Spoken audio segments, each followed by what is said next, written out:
안녕하세요. 오늘 9월 10일 큐티 나눔을 하겠습니다. 오늘은 스바냐서 1장 1절부터 13절까지로 말씀이 나오는데요. 그 가운데서 저는 특히 1절부터 6절까지를 집중적으로 묵상을 했습니다. 오늘부터 스바냐서를 시작하게 되었습니다. 저는 그동안에 그 누구보다도 열심히 성경을 연구하고 또 부지런히 가르쳐 왔더랬습니다. 하지만 소선지서 쪽으로 가게 되면 저도 자신이 없어지고 또 겸손해지는데요. 본래 설교자는 설교를 요리에 비유하자면 이렇습니다. 본문을 깊이 읽고 나서 하나의 핵심을 뽑아냅니다. 그리고서는 묵상한 재료들을 이제 깨달은 이 재료들을 잘 이렇게 씻고 썰고 다지고 해가지고서는 요리 재료들을 충분히 준비를 하죠. 그 전체 요리를 할 만반의 준비를 한 후에 이제 불을 켜고 후라이팬을 들고서 기름을 볶고 또 찌고 그리고 다양한 방식으로 이제 양념도 얼만큼 강약을 조절해 가면서 이렇게 각 재료의 맛과 그리고 풍미를 잘 살려서 이제 맛깔나게 요리를 해내는 것이 저희 설교가들도 마찬가지입니다. 그런데 다양한 요리를 늘 하시는 분들이라면 느끼실 것인데 정말 탁월한 요리를 매번 내놓는다 하는 것이 정말 쉽지 않습니다.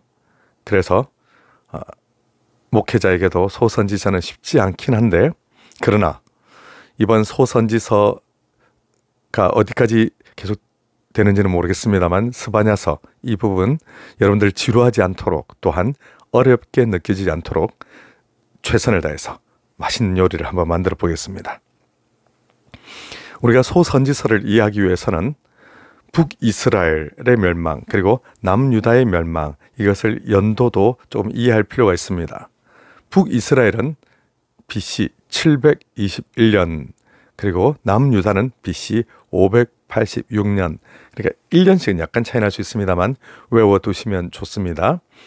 721586 그 BC라고 표현되는데 BC의 반대말이 뭘까요? 반대말은 AD이죠. BC는 여러분들 많이들 알고 계실 것입니다. Before Christ. AD는 로마자, 곧 그리스 글자로서 아노 도미니, 주후, 아노가 before, after, 그리고 도미니가 주, 그래서 주후, before Christ 반대 after Christ 이렇게 뜻이 됩니다. 바로 우리 예수님을 기준으로 해서 온 세상 역사가 바뀐다라는 것이 참 의미가 있죠. 그런데 BC 721과 BC 586 북쪽은 아수르에 의하여 남쪽은 바벨론에 의하여 망하게 되죠. 전에도 말씀 잠깐 드렸지만 우리가 남북 통일이 천천히 지금 이처럼 진행이 안 되고 있다 보면 북한은 반드시 망하게 되어 있습니다. 그런데 그 망한 북한에 어느 나라가 들어갈 것인가 하는 문제는 우리의 생각만큼 그리 간단하진 않죠. 북이스라엘은 온갖 우상숭배와 죄악으로 멸망을 앞두고 있었습니다만 그들이 멸망할 때 그 땅에 들어간 건 남유다 백성이 아니고 아수르 백성들이었죠. 참으로 무서운 일이 일어난 것인데요. 그래서 북이스라엘은 흔적도 없이 이젠 사라집니다. 아수르 백성이 북이스라엘로 이주해 오고 북이스라엘 백성이 아수르를 이주하면서 정말 흔적도 없이 나라가 사라지고 거기에는 새로운 혼혈민족 사마리아라고 하는 새로운 민족이 탄생하게 되죠. 참 북이스라엘의 이 멸망을 보면 안타깝습니다. 그리고 이제 스바냐서의 배경이 되는 이때는 BC 640부터 BC 622까지가 스바냐서의 이 기록 연대인데요. 이때가 가만 보면 북이스라엘이 이제 멸망한 지 80년이 지난 때로부터 스바냐의 활동이 시작되는 것입니다. 참 너무너무 북이스라엘이 멸망받은 고통스러운 장면들을 다 보았죠. 뿐만 아니라 지금 남유다도 북이스라엘의 전철을 밟고 가는 아주 무시무시한 상황입니다. 이 스바냐가 예언을 딱 이제 마친 때가 622년인데 이때가 어떤 때인가 하면 요시야, 우리가 알고 있는 그 개혁 군주, 하나님의 말씀 앞에 굳게 섰던 요시야가 종교 개혁을 하게 되는 해입니다. 그러니까 스바냐의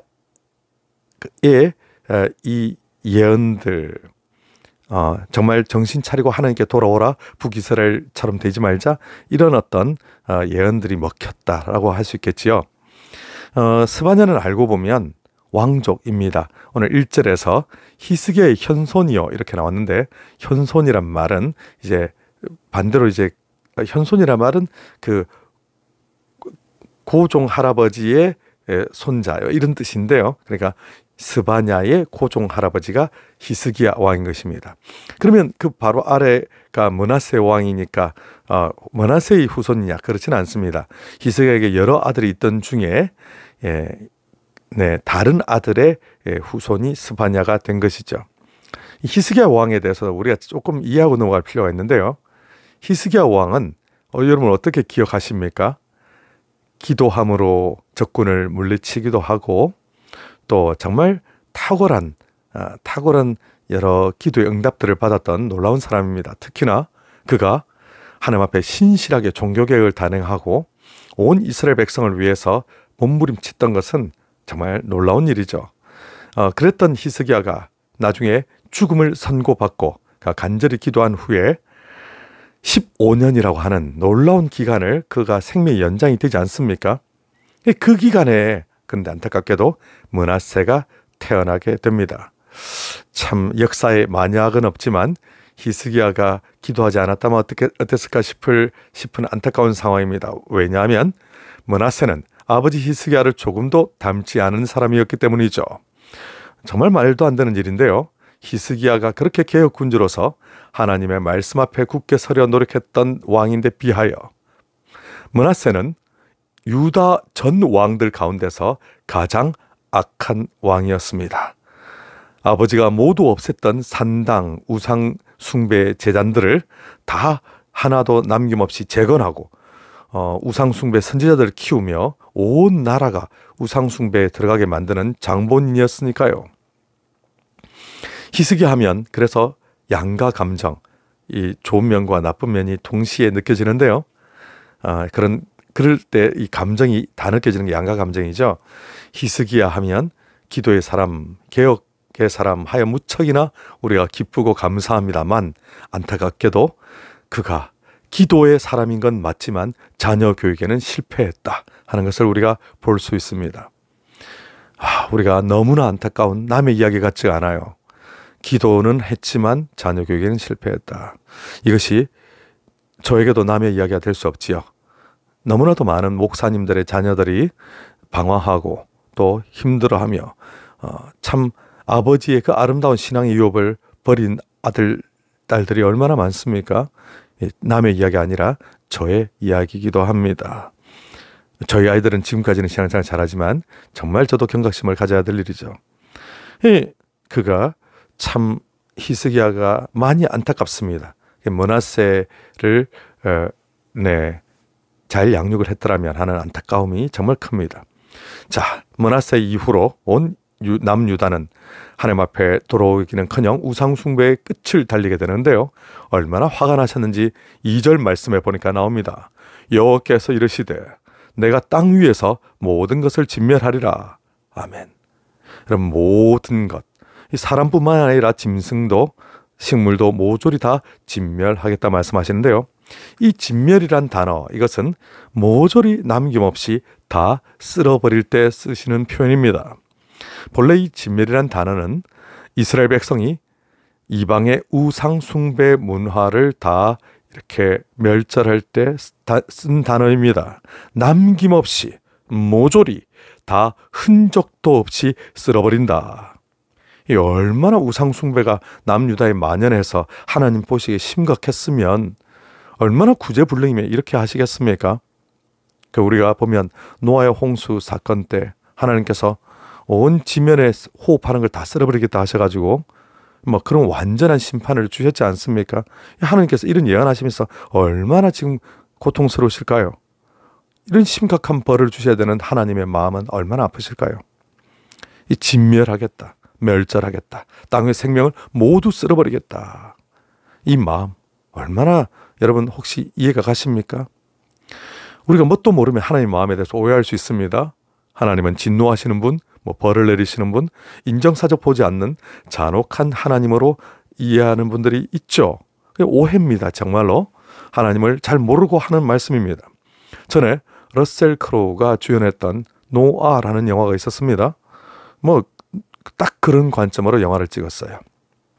인류를 멸하려고 하는 잔인한 하나님, 그리고 인류를 한 명이라도 더 살리려고 하는 이 사랑의 노아, 이런 컨셉으로 영화를 만들었는데요. 뭔가 몰라도 한참 모르는 것입니다. 하나님께서 진노하신다, 하나님께서 완전히 멸해버리겠다, 이렇게 말씀하시니까 마치 인류를 멸하는 게 하나님의 목적인 것처럼 이렇게 생각하는 사람들이 있으나 이것은 결코 그렇지 않습니다. 목적은 오직 하나, 돌아오라는 말씀입니다. 그동안 끔찍이도 사랑해왔던 그 우상 숭배들을 다 버리고 죄악에 물들어 쓰러진 상태에서 일어나서 참된 하나님께로 돌아오라는 것입니다. 제발 돌아오라. 돌아오면 용서해 주겠다. 돌아오면 다시 살려주겠다. 돌아오면 한없는 기쁨으로 안아주고 사랑해 주겠다. 이것이 바로 하나님 아버지의 마음입니다. 어떤 분은 물으실 수 있어요? 아니 목사님이 하나님도 아닌데 어떻게 그렇게 마음을 잘 아십니까?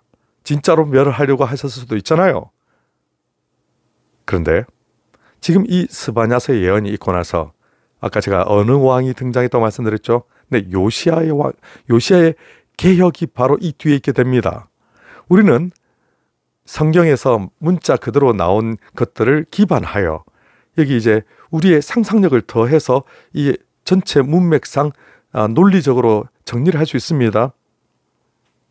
이 스바냐의 강력한 예언들을 들으며 자란 사람이 바로 요시야 왕이죠. 그가 아주 어렸을 때부터 스바냐의 이 예언들을 들으면서 하나님께로 돌아가야 우리가 살 수 있구나, 이 교육을 사실은 요시야가 받은 것입니다.